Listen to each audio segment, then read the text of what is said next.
नमस्ते सबैलाई। आज फेरि सन्डे फ्यामिली ग्यादरिङ र त्यही त हो नि, ग्यादरिङ भन्ने बित्तिकै कि ढेँडो कि चाउमिन कि पास्ता कि मोमो। र आज हामीले मोमो बनाएर खाँदैछौँ र यो हप्ता चाहिँ मैले 3 चोटि पकाएर खाएँ है योसँग। अब म चाहिँ यति मोटाउँछ कि मलाई थाहा छ। र हामीले चाहिँ आज कोदोको मोमो चाहिँ यो चाहिँ हाम्रो घरको घलेबहादुर र दाइलाई हो।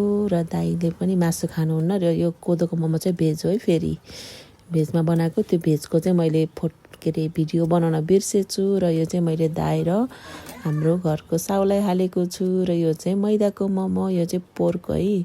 किनभने दिदी र म चाहिँ मासु खान्छु, मैदा पनि खान्छु। हाम्रो इन्जिन चाहिँ पेटको बलियो छ, त्यही भएर। र दाइ र भाइको चाहिँ पेटको इन्जिन अलि बिग्रेको भएर उनीहरूलाई चाहिँ कोदोको त्यही माथि भेज है। अनि उनीहरू चाहिँ हामी चाहिँ दिदी र म कोक खाने, अनि उनीहरू चाहिँ फेरि अर्कै के जुस हो उनीहरू खान लाग्नु भएको छ। र हामीले चाहिँ चेस पनि गऱ्यौँ अनि चाख्नु भनेको। अनि दाइ र भाइले चाख्नु भयो र कस्तो छ भनेको त सबैले मिठो छ भन्नुभयो। र एकदम मिठो, दाइलाई पनि मिठो लाग्यो रे। अनि हाम्रो घरेलाई त झन् मिठो नलाग्ने कुरै भएन, बुढीले पकाएको त जे पनि मिठो। अनि खानुभयो।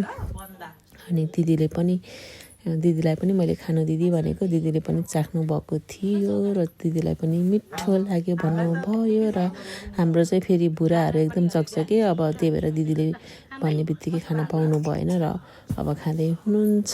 र तपाईँहरूलाई चाहिँ मेरो भ्लग कस्तो लागेको छ, मिनी भ्लग, सबैले आफ्नो प्रतिक्रिया दिनु होला। र मेरो बायोमा, टिकटकमा भएको बायोमा मेरो युट्युब च्यानल पनि छ, सबैले गएर सब्सक्राइब गरिदिनु होला। Thank you for watching, bye by.